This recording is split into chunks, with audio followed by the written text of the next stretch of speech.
Hi Quilters, it's Margarita, and my friend Martha asked me to make her a video about how we use our big 20.5 inch ruler, that's this monster baby back here, to do the squaring up. Yes, we make our squares 15, 16 inches big, so this is 20.5 inches square. Absolutely love it. There's two companies that make these big rulers that I know of anyway. And we're not brand specific. I have one brand, my daughter Sarah, who's the co-author of our book, has the other brand, and we both love them. So, big ruler, that's the part that matters. Martha wanted to see all the tips that we use when we are squaring up our blocks. And I don't have a big one, Martha, I'm sorry. I don't have a project that's ready to be cut yet, but I do have this little square. It's so cute, but believe me, on video, I think I can show you exactly what's important, and it doesn't matter the size of the square. It really just matters the technique. Let me show you. So on our small sample, place the ruler, and this is 0. This is a marker for 0 inches, 1 here, 2, 3, 4, and so on, making a square, so that when 3 here meets 3 here, at that point right there, you've got a 3-inch square. Now that's what's so important about using a square ruler to trim up your quilted squares. 0 in this corner here, and then your size of your block or square that you're going to measure up to. So putting the ruler in the upper right hand corner, and 0 where you've got just enough fabric where you can at least trim it, and then measuring your block and seeing how much you can get out of it. So as I scooch this around, at first glance it looks like I can get 4 1/4, because the fabric extends beyond the 4 1/4 mark, by about 3 3/4. So again, it doesn't have to be square, but you know, for our quilts in our book, yes, we're going for square. For this little bit, this is a good way to demonstrate if you didn't want to be square, you didn't have to, using the ruler. What I'm going to go for though is showing you, let's say 3.5 inches, that's that mark, by 3.5. Now, what's important is that you follow the lines where they meet on that corner. If you aren't showing any fabric at that point, you're going to have a problem when you trim your squares. So you've got to make sure, now with Crazy Shortcut Quilts, the blocks can get all kinds of tilted. So you've got to make sure you've got your fabric in that corner. Now, here's a little cheater's tip.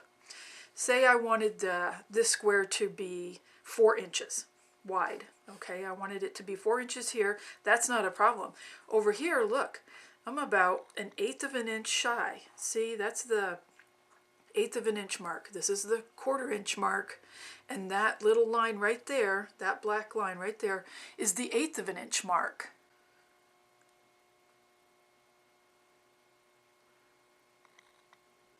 So if I leave enough fabric here to trim, just even if it's just 1 thread width or 2, I'm still short. I can't quite make the 4. Now, for our purposes in our book, Crazy Shortcut Quilts, this side is going to be covered by sashing. The sides are going to be covered by sashing, all of them, either binding or sashing, one or the other. So you can cheat, okay? If you're just a little bit short like that, cut it to 4 inches. All right, let's do it.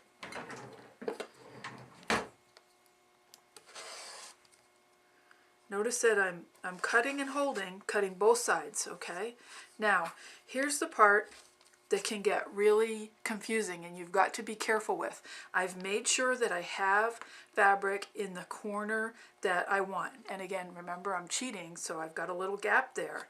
Now, I'm going to turn this, and I'm going to trim the other 2 corners. This part is critical. Now that I've turned it, I've got to have this edge and this edge where I want it. So I'm actually going to make this 4 1/4.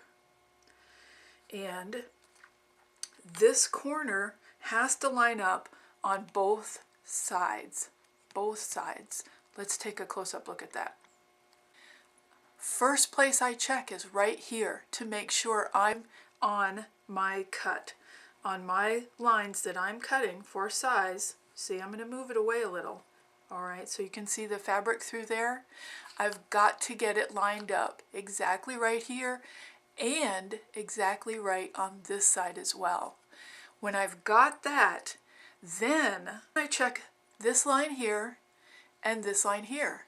And I make sure I'm lined up there as well. It's always 3 points. Here, here, and here. Always checking before you make that second trimming, those 2 last trimming cuts. Okay, so if I adjust here, now I've got to check everything else. If I adjust here, okay, now I've got to check everything else. And it's going back and forth between these 3 points before you make your cut. All right, so looking to make sure here, here, here, yes, I go, that's exactly how I do it. Here, here, here, then back, yep, still good, good, good, hold it down, and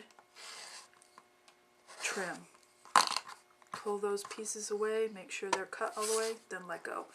And see how I cheated just a little bit? That's going to get covered up by the sashing or the binding anyway, so we don't care. So there you go, Martha. I hope this helps. Let me know if it doesn't, okay? Because believe me, I'll find something to cut using the big ruler if this doesn't help you. So thanks very much for asking. If you've got a question about our book, Crazy Shortcut Quilts, please email me. I'd be more than happy to answer it or help you. I'm Margarita. Thanks for watching.